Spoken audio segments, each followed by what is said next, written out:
Cedarian Morgan has confirmed his announcement date. So who better to talk about it than the guy who covers him every single week for the BRHS Wildcats?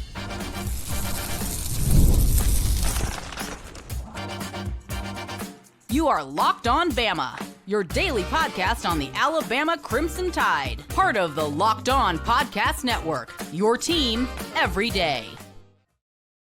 Hey, everybody, welcome back into Locked On Bama, AHSA Radio Network's Luke Robinson, that's me, and AHSA Radio Network founder Randy Lee, that's him. He's the play-by-play voice of the BRHS Wildcats, and he's here to talk a little Cedarian Morgan, but I want to thank you everydayers for being here every day. Thank you newbies for being here today, and thanks everybody for making this your first listen every single day. And this episode is brought to you by Game Time. You know I love Game Time. You know I can do the live read without even looking at it. So we're going to talk about that in just a little bit. But right now, it's time to talk some C.D. Morgan. That's Mr. Cedarian Morgan. Randy, how you doing today? I'm great, Luke. If you would have told me to start the day that I was going to be on a Bama Locked On broadcast, I wouldn't have guessed it. But if it's to talk about Cedarian, I can do that for sure. Well, for those who don't know, Randy is he's an Auburn fan. He couldn't help it. He was born into it. That's just the way most of them are. They just can't help it. They're just into it and they can't get out. It's just the way it is. But he's tried valiantly, but it didn't work out. I always tell the story, Randy. We will get into Cedarian Morgan. I always tell it because Randy and my brother are the same age and good friends. And when my brother was young, my brother told my mom, Mama, I think I want to be an Auburn fan because all my friends are Auburn fans. And my mama pulled the car over. I think she took whatever belt off she was wearing or the strap off her purse or something, said, now you can get a choice. You can be an Auburn fan, but you better get the bad side of this belt. Or you can just go ahead and be an Alabama fan like you're supposed to be. And so anyway. Well, he was getting pretty hard at school at that time. And if you know Austin, he could give it back better than he received. But I have had the unfortunate duty of watching the Auburn and Georgia game. And yes, this is the Auburn and Georgia game in 2013 that Auburn had the crazy play and Libba was there, which is Luke's mom. And I've seen some crazed Alabama fans in my life, but Libba took the cake that night, Luke. And so if she took a strap off to whoop Austin with it, I believed it after watching the game with her that night. Just by the way, in case anybody want to know, child services, if you're out there, I was just kidding. Anyway, Cedarian Morgan, this guy is pretty unbelievable. And, Benjamin Russell's had some dudes, Randy. I mean, they had Malcolm Simmons just last year, who was the quarterback that we all love so much, that was just fantastic, whose name escapes me right now. He wasn't a highly recruited guy. Tyree Gray. He was fantastic. Benjamin Russell back in the day had Shane Bolt that went to Alabama. Now that was back before I was in high school. And they've had, El Toro Freeman. They've had some dudes, but it seems like Benjamin Russell's really beginning to catch up now. And leader of the pack is going to be Cedarian Morgan. You were talking the other day about how well he did in a high jump competition. Well, he tied the 6A state championship. He had one extra miss, which cost him the championship, but he finished with a silver. He jumped 6'8". He's 6'5". He's a legitimate 205 to 210 pounds. He's a taller version of Julio Jones. He's got that same build, Luke. You see him all the time. I mean, he's not normal. And I coach a lot of youth basketball. And when a few years back, now this would be about 5 years ago, he was in the 7th grade and walked into the gym with me. And I asked somebody, I said, how old is that kid? And by the way, he's Tyree's cousin. So the Kelly family, which you know very well in Ellick City, produces some of our very best athletes. You had one that was around your age, Bernard. That's Cedarian's family, very, very close. Bernard's brother's his granddaddy. So just kind of put some people out there that may be knowledgeable of Ellick City athletics. He was one of the best we've had come through. But they said he's in the 7th grade. I said, if he's in the 7th grade, he's going to be the top recruit we've ever had come out of here. Because in the 7th grade, he was a legitimate 6'2", 6'3" in the 7th grade. He was abnormally big and very, very skilled. So, Luke, there is zero surprise in me that he's the top recruit in the state of Alabama. And I know Auburn's after him, Alabama's after him, everybody's after him, and it's for good reason. And he's a wonderful kid, just got a good demeanor about him out there competing. Smiles a lot, seems to be in a good mood a lot like Malcolm. Malcolm always said if you had to go pick a teammate to have, Malcolm Simmons would be the first one you'd pick because he's always in a good mood. And he's always feels like he wants to be at practice. And Cedarian's a chip off the old block with that. Whichever one of us, I hope that he stays in state, of course, with how much work you and I do with AHSA. We love seeing him stay in state. But Cedarian Morgan's going to be great for anybody that ends up with him. Now, I'm sure he'll have more defining moments this upcoming season because for those who don't know, Benjamin Russell has a whole new staff. They've got some new quarterbacks, one in particular that's going to be very highly recruited. I saw on one of the recruiting services that the new quarterback that's coming in that transferred in from Montgomery Catholic with this staff, he's going to be one of the top quarterbacks, I think, in 2028. So I suspect Cedarian Morgan is licking his chops about having somebody that can really get, again, no shot at any former quarterbacks, just saying that I think this particular quarterback is going to be one of the best ones Benjamin Russell's had. So I know he's looking forward to making a bunch of iconic moments this upcoming year. But to date, what is the defining Cedarian Morgan moment? Well, last year he had about 1,300 yards in receptions, 15 touchdowns. He had a very good quarterback last year, too, in Elijah Johnson, who is coming back this year, but he'll move to the defensive side of the ball. And I wouldn't be surprised if he doesn't play some on the offensive side, too. But freshman quarterback coming in that was a starter at Montgomery Catholic. I think he already has an Ole Miss offer, if memory serves me correct, just 6'4", 180, 185-pound freshman kid that can just throw the football around. And Bedgood's also coming over, who we're all taking a look at, too. I'm not sure if he has a committable offer from Alabama, but he's more of a slot receiver type.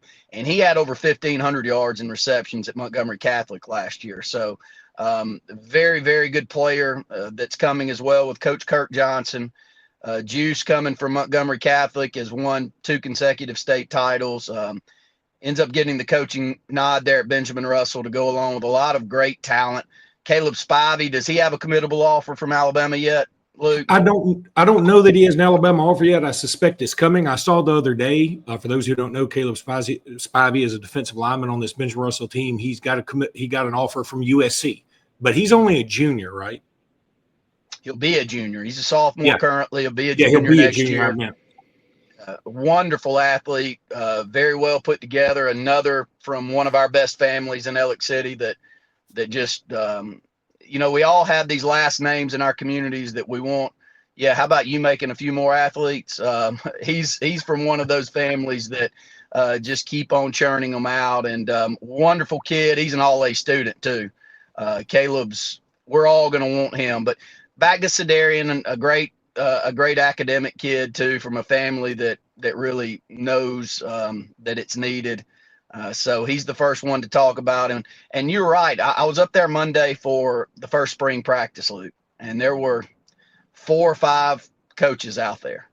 And I was able to talk to one of the coaches from Auburn that was out there watching. And, and he said, I didn't realize until I walked the halls how many Benjamin Russell kids have moved on to play in the SEC and all of, the TO types that have come out of the program. And I said, well, the run that we had under Willie Carl Martin, who moved on right after he finished at Benjamin Russell, he went and had a great career with Nick Saban at the University of Alabama. But Coach Martin, once he got that first talented kid and he got coaches up there to watch, a lot of others, Luke, got the chance to move on and play SEC ball based off of just going out there to see that first. So I think Malcolm was really the first one for Benjamin Russell in quite some time that's got a lot of eyeballs there. But you and I grew up there. We know the talent. We know the talent pool's always been strong. Maybe a little better than even it was when you and I were growing up. But we got a lot of talented kids outside of Cedarian, I think will be talked about at Alabama and Auburn for years to come. Well, that's the beautiful thing when you have a Cedarian Morgan.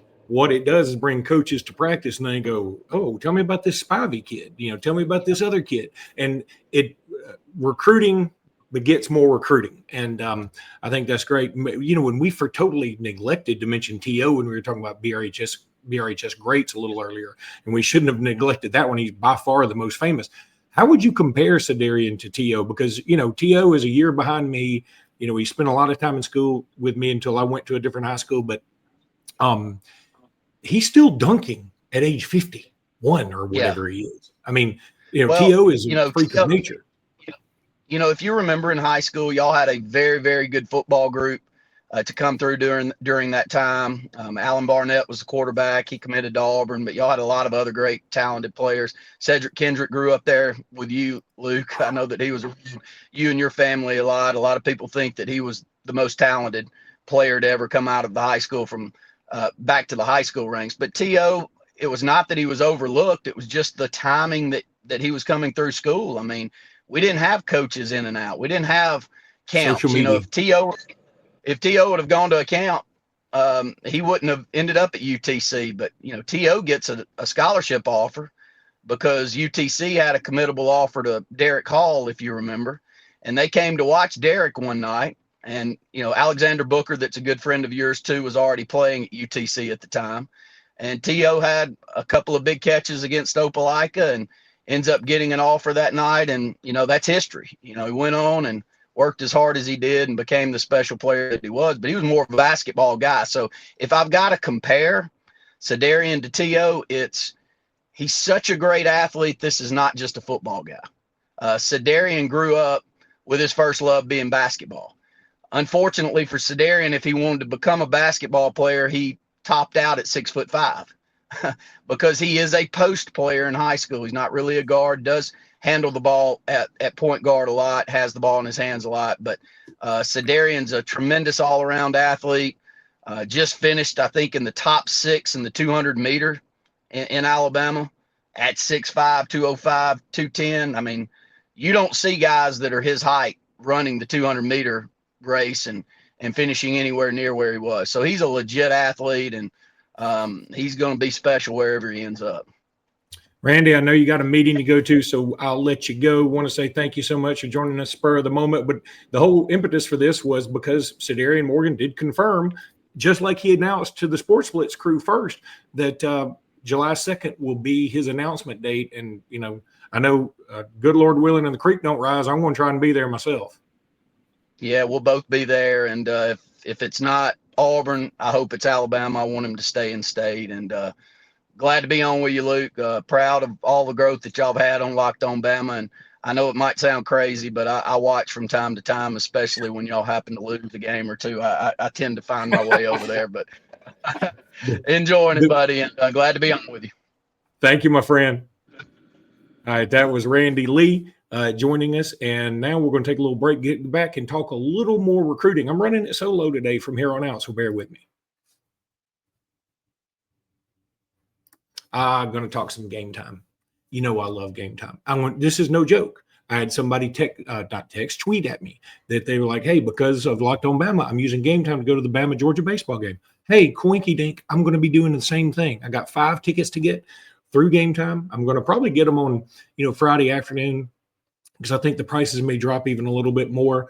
And I'm going to do it through game time. There's nobody else I want to do it through. Now, I don't have the luxury of getting the $20 off if I use code Locked On College, because I've used game time a ton for NFL, NBA, in everything, college, everything, baseball, football, whatever, concerts, done it all. And I don't have the luxury because it's only for first-time users. But if you happen to be a first-time user, use code Locked On College and you'll get $20 off that first purchase. That is at Game Time. The app is so easy to use. I'm telling you, I can use it. Jimmy can use it. Yeah, Jimmy that's not here. He can use it. Go to Game Time, download that app, and thank me later. So grateful to Randy Lee for being on to talk a little Cedarian Morgan. We weren't even going to do a podcast today, but when the CD Morgan thing came out that he confirmed he's going to be announcing on July 2nd, I was like, and then the Bama St. John's game was announced, and then CBS put out their bowl predictions. I was like, there's too much stuff out there. But let's keep it rolling with a little bit of other recruiting stuff. Alabama has been out on the road. They went out and took a visit to Xavier Griffin. Jimmy and I have talked about him. This is an edge rusher, 5-star kid out of Georgia. He's committed to USC, but I've talked about this a bunch of times, that right now there are a bunch of people committed to USC, and I just don't see them sticking. It doesn't mean I think USC is terrible. It just means this has sort of been a trend.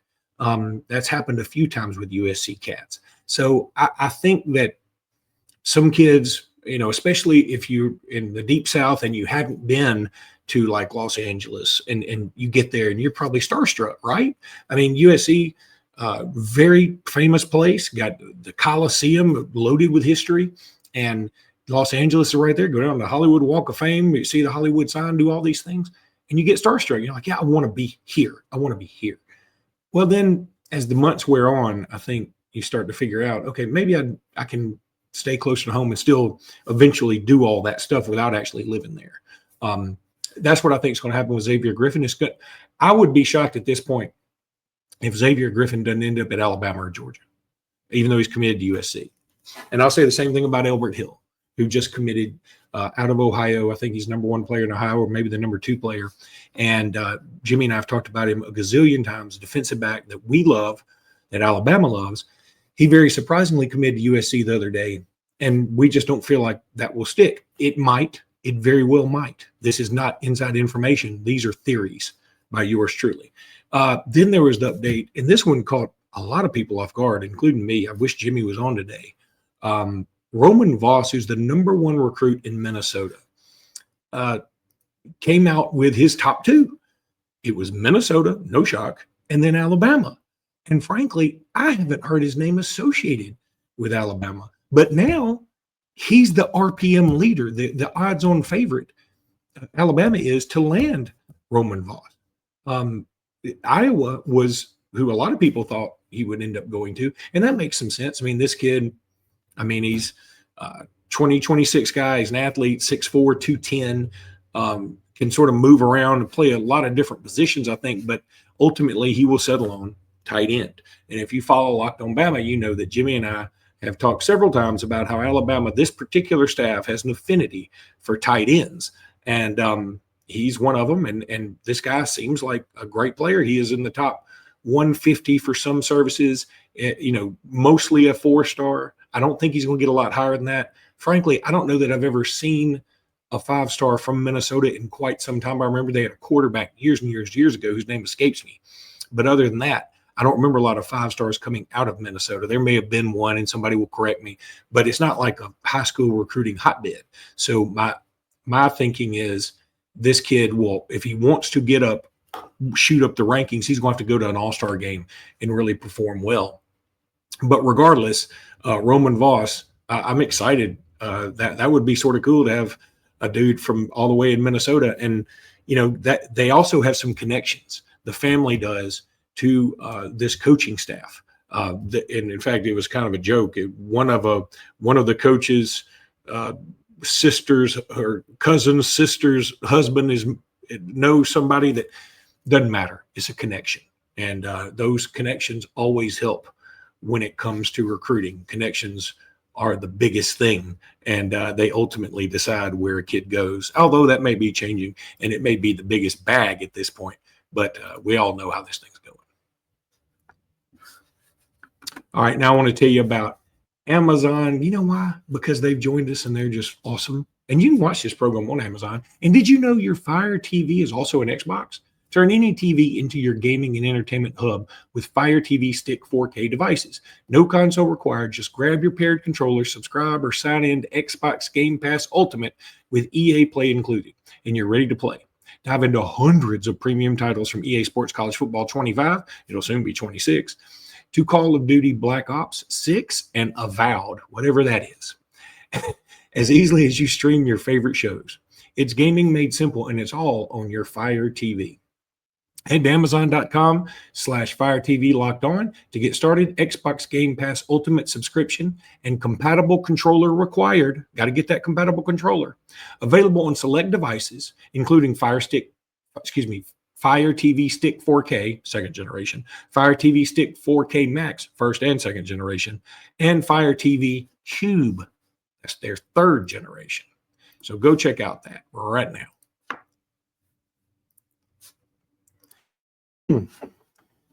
Okay. Leading off with a little basketball just for a minute. First of all, I saw a mock draft on, I think it was CBS this morning, that had LeBaron Philon going in the first round very late to the Celtics. And it had Todd Pettiford from Auburn going very late, I think, to the Thunder, like the last pick of the first round. A couple of interesting things here. First of all, if you remember, the Celtics drafted J.D. Davison. Now, he hadn't really played for him. He's been in that G League, but he's been like the MVP of the G League. He's been incredible. So I suspect maybe next year will be his year to get on the Celtics. That would be something. What if Alabama had 2 guards on the Celtics? That would be kind of cool. By the way, if you're not watching the NBA playoffs, I know a lot of you out there don't like it, and that's fine. I'm not a huge NBA fan either. But if you just love sports, these NBA playoffs the last couple of nights have been out of bounds incredible. What the Knicks are doing is awesome. Really enjoying watching that. And then Todd Pettiford and LeBaron Philon being in a first-round mock makes me think both of them will probably end up staying in the draft. You know, I think it's better for the state of Alabama if both of them come back. I'm trying to be as benevolent as Randy Lee was earlier in the segment, saying he wants Cedarian Morgan to stay in state, when I know dang good and well he doesn't want Cedarian Morgan to go to Alabama. But he wants to give off good appearances, and I do too. So I don't want Todd Pettiford to come back, but I do recognize that it'd be better for the state if both he and LeBaron Philon come back. Now, the other big basketball news. Just when you think that Alabama's going to relax on the schedule a little bit, what do they go and do?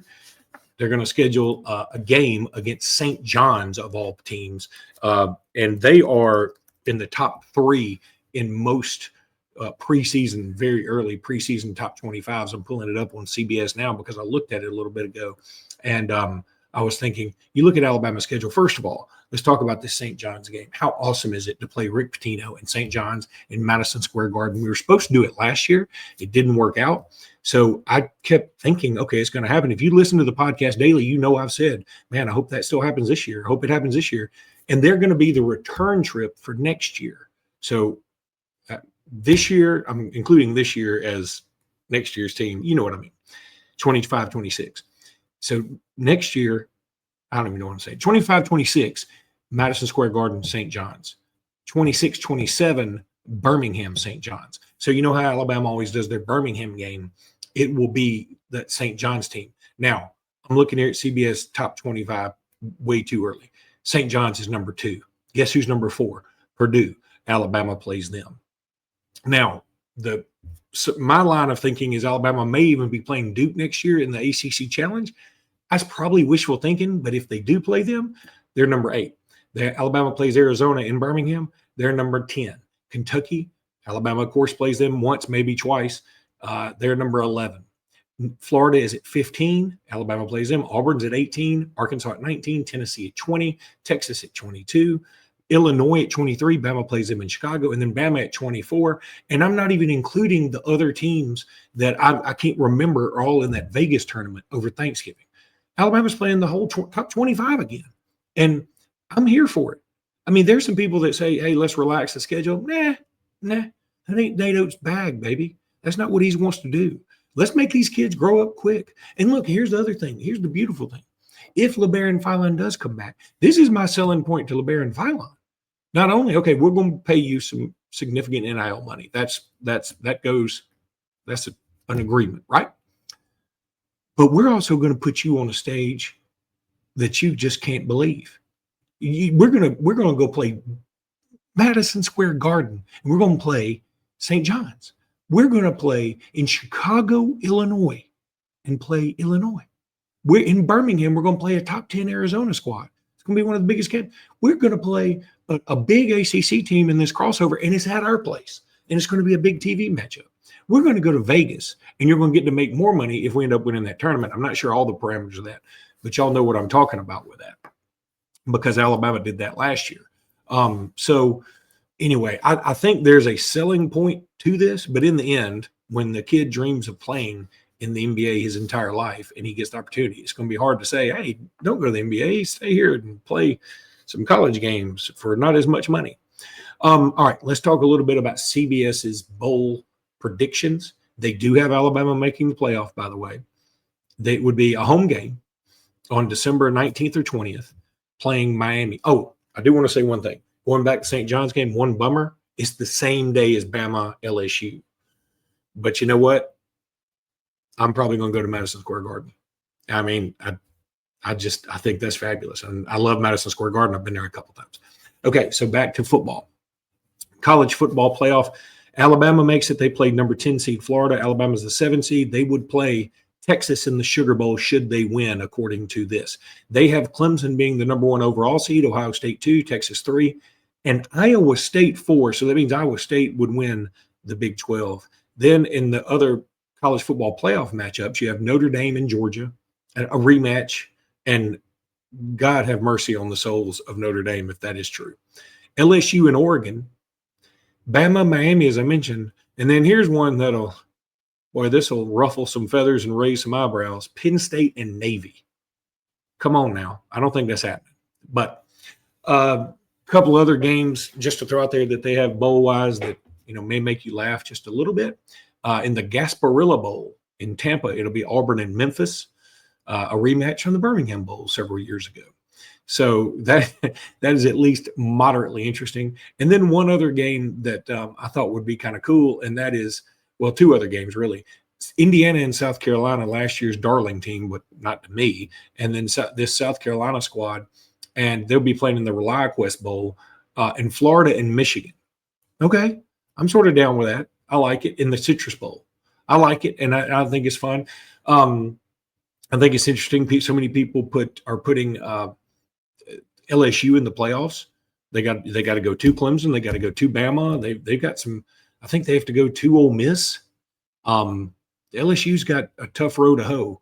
So hey, look, if they can get by all that, though, more power to them. And look, it should be noted, I'm well aware of the row that Alabama has to hoe. So it's going to be difficult regardless.